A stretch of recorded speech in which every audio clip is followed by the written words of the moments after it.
వివక్షను సవరించండి, సరిదిద్దండి, తెలంగాణకు నిధులు ఇవ్వండి అని ఏ రోజైనా కిషన్ రెడ్డి గారు కానీ బండి సంజయ్ గారు కానీ ఏమైనా మాట్లాడినరా? మన హక్కులు మనం చెల్లించిన దాంట్లో మనకు అదనంగా ఇవ్వకపోయినా మన రూపాయి మనకిచ్చినా మనకి ఎన్నో నిధులు రావాలి.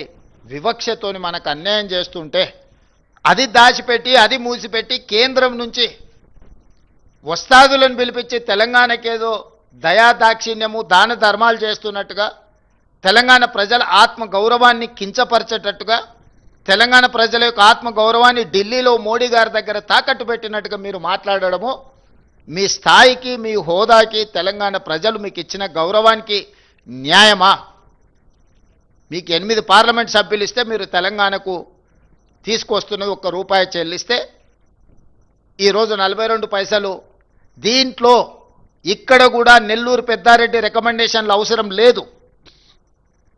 ప్లానింగ్ కమిషన్ క్యాలిక్యులేషన్స్ ప్రకారం, ఇతర రాజ్యాంగబద్ధంగా కల్పించిన హక్కు ప్రకారము ఒక ప్రాతిపదికన లెక్కలేసి డెవల్యూషన్ ఆటోమేటిక్గా రాష్ట్రాలకు పంపిస్తారు. దీంట్లో ఎవ్వరేం చేసేది లేదు. ఆటో మోడ్ ఆటోమేటిక్గా నీకు రావాల్సింది వస్తుంది. దీంట్లో ఎవరి ప్రయత్నం కానీ ఎవరి ఆలోచన కానీ దాన్ని ఏదైనా పెంచాలంటే ప్రయత్నం చేయాలి. కానీ ఈ ఆటో మోడ్లో డెవల్యూషన్ ప్రకారం మనకు రావాల్సింది మనకు వస్తుంది. ఇందులో ఎవరు చేసింది లేదు, ఎవరు తెచ్చింది లేదు. మరి కేంద్ర ప్రభుత్వం నుంచి ఎట్లా తెచ్చుకోవాలని మీరు అడగవచ్చు. ఎస్, ఇన్కమ్ ట్యాక్స్ కానీ క్యాపిటల్ గెయిన్స్ కానీ ఇతర రూపాలలో కేంద్ర ప్రభుత్వమే డైరెక్ట్గా పన్నులు వసూలు చేస్తుంది దేశం మొత్తం. అందులో హయ్యెస్ట్ క్యాపిటల్ గెయిన్స్లో కానీ ఇన్కమ్ ట్యాక్స్లో కానీ ఇతర రకరకాల పన్నుల రూపంలో తెలంగాణ రాష్ట్రం కూడా అత్యధికంగా, డెవలప్డ్ స్టేట్స్ అయినా దక్షిణాది రాష్ట్రాలే ఈ దేశంలో అత్యధికంగా పన్నులు చెల్లిస్తున్నారు. అది కేరళ, తమిళనాడు, తెలంగాణ, ఆంధ్రప్రదేశ్, కర్ణాటకనే దాదాపుగా ఈ దేశంలో వసూలు చేసే పన్నుల్లో 40% పైగా కేవలం ఈ 4 రాష్ట్రాల నుంచే ఈరోజు మనం చెల్లిస్తున్నాము. అవి సరాసరి కేంద్ర ప్రభుత్వం దగ్గరికి వెళ్తాయి. కేంద్ర ప్రభుత్వ ఖజానాలో ఈ నిధులన్నీ ఉంటాయి. ఈ ఖజానాను మన దగ్గర వసూలు చేసిన ఇతర పన్నులు కేంద్ర వాటాలు పెట్టి కేంద్రము జాతీయ ప్రాజెక్టులుగా, లేకపోతే కొన్ని ప్రాజెక్టులను కేంద్ర ప్రభుత్వమే అడాప్ట్ చేసుకొని, లేకపోతే స్పెషల్ ప్యాకేజెస్ ఇతర రాష్ట్రాలకు ఇస్తుంటారు కొన్ని రాష్ట్రాలకు.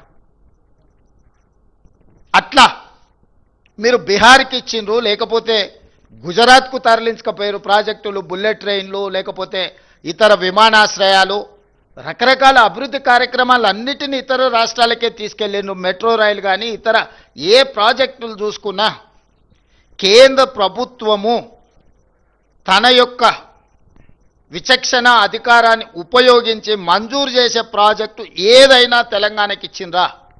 ఆ విధంగా కేంద్ర ప్రభుత్వం యొక్క విజ్డమ్, కేంద్ర ప్రభుత్వం యొక్క విచక్షణ అధికారంతో తెలంగాణకి ఏదైనా జాతీయ ప్రాజెక్టుగా తీసుకొచ్చి ఉంటే అది వీళ్ళు తెచ్చినట్టు. పాలమూరు రంగారెడ్డి ఎత్తిపోతల జాతీయ ప్రాజెక్టు చేసిన ఉంటే వీళ్ళు తెచ్చినట్టు. మూసీ నదికి 10,000 20,000 కోట్ల రూపాయలు అదనంగా కేంద్ర ప్రభుత్వం నుంచి గ్రాంట్ తీసుకొస్తే తెచ్చినట్టు. హైదరాబాదు మెట్రో విస్తరణకు కేంద్ర ప్రభుత్వమే ప్రాయోజిత కార్యక్రమంగా నిధులు ఇస్తే వచ్చినట్టు. ఈ విధంగా కేంద్ర ప్రభుత్వము చాలా ప్రాజెక్టులు ఇతర రాష్ట్రాలకు ఇచ్చింది. కానీ